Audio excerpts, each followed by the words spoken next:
What if I told you that the parts of yourself you've been taught to hide, the anger, the jealousy, the fear, the shame, are actually the keys to your power? That the very things you've been told make you too much, too emotional, or too complicated, or not enough, are not weaknesses to fix, but portals to your highest strength. Owning your shadow isn't about being perfect. It's about becoming whole. And when you do that, your life stops being a performance and starts being the real, raw, unshakable you. Aloha, beautiful souls, and welcome back to the Ocean Moonflower Show. I'm Ocean Moonflower, psychic medium, astrologer, Reiki master, tarot reader, and your guide to blending the mystical with the practical so you can create a life that feels magical and grounded. If you've been here before, you know that I don't sugarcoat spiritual work. I love the magic, the astrology, the energy shifts, but I also believe in doing the deep, gritty inner work that changes everything. If you're new, welcome. This is where we talk about the real journey, not just the highlight reel, so you can live in alignment with who you truly are. Today, we're diving into one of the most transformative topics in personal and spiritual growth: the power of owning your shadow. What is the shadow? In psychology, Carl Jung described the shadow as the unconscious part of our personality, the aspects of ourself we reject, deny, or suppress. In spiritual terms, the shadow is anything we keep hidden because we think it's not acceptable, not lovable, and not safe to show. It can include emotions like rage, envy, or sadness. Desires we've been told are wrong. Parts of our personality that didn't fit into the family, the culture, or the community we grew up in. And here's the truth: the shadow isn't bad, it's just unseen. And what we leave unseen tends to control us from behind the curtain, like the wizard in Oz, controlling the direction of Dorothy and her cohorts. If you don't own your shadow, it owns you. Astrologically, shadow work often resonates with Pluto, the planet of transformation, death, and rebirth. It's also connected to Lilith, which represents the part of us that refuses to be tamed. When Pluto makes strong aspects in our chart or transits our personal planets, shadow themes rise to the surface. This is not the universe punishing us, it's the universe inviting us to reclaim our power. The shadow leaks into our lives in sneaky ways. You might see it in overreactions, snapping at someone over something small because it hit a deeper nerve. Projection, accusing others of things we secretly fear in ourselves. Or even self-sabotage, avoiding opportunities because they bring up fears of failure or fears of rejection. You might also see it in the people who trigger you the most. Often the traits we dislike in others are the ones we haven't made peace with in ourselves. For example, if someone's confidence makes you uncomfortable, maybe there's a part of you that's been longing to step into your own voice, but fear is keeping you quiet. The shadow isn't here to shame you, it's here to guide you. Let's be real, shadow work is not always comfortable. We've been conditioned to believe that fear, anger, resentment, jealousy, these are emotions to get rid of, but emotions are not moral, they're signals. The fear of looking at your shadow is often rooted in the belief that if you admit you feel one of these things, it means you're bad, you're broken, or unworthy. But that's a bold-faced lie. Here's the truth: you can't heal what you won't face. And facing your shadow is an act of love, not just for yourself, but for everyone around you. Because when you own your shadow, you stop projecting it onto others, you stop making choices from fear, and start making them from clarity. I'm going to be blunt here. Fuck fear. Yeah, I said it. Fuck fear.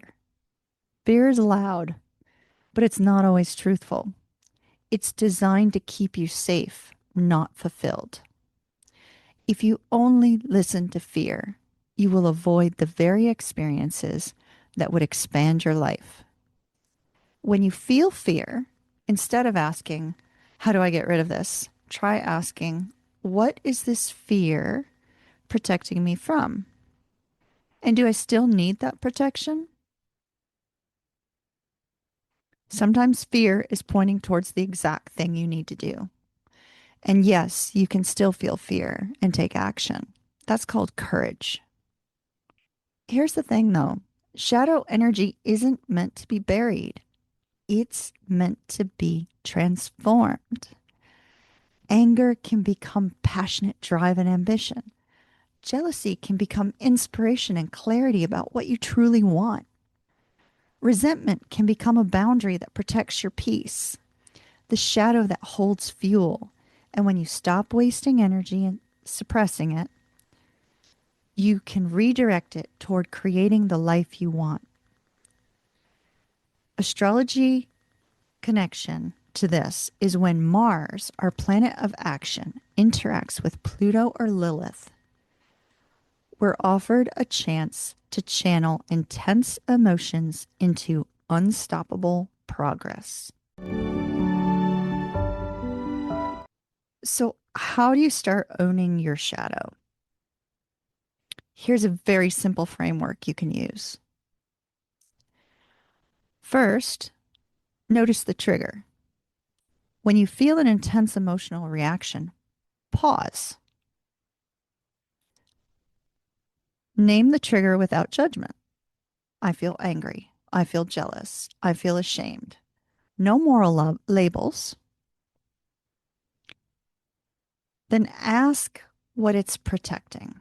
What part of me is this emotion trying to keep safe? Then you need to decide how to channel it. Is there an action that honors this feeling without harming yourself or others? The more you practice this, the less power your shadow has to run your life from the background. Healing isn't living in the shadow forever. Let me be clear again. Shadow work is not about living in your fear, anger, or resentment forever. That's not healing. Healing means integrating those emotions, learning from them, and letting them fuel aligned action. If you've been stuck in the idea that feeling these things is enough, no. You meant to move through them. Your shadow's a doorway, not a destination. When you own your shadow, your relationships become more authentic because you're not pretending to be someone you're not. Your decisions become clearer because you're not unconsciously avoiding certain truths.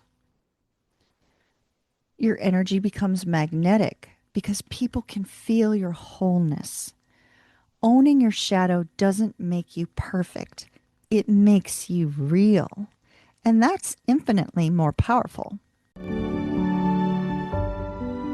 If you take only one thing from today's episode, let it be this. The parts of you that you've been hiding are not your enemy. They are your teachers, the guides, and the fuel for your personal transformation. You don't have to wait for the perfect astrology, the perfect timing, or even the perfect vision or version of yourself. Start now. Meet your shadow. Own it. Transform it. Because the moment you stop running from yourself is the moment you step into your true power. Thank you for being here, beautiful souls. And if this episode resonated, share it with someone who's ready to stop hiding and start living whole.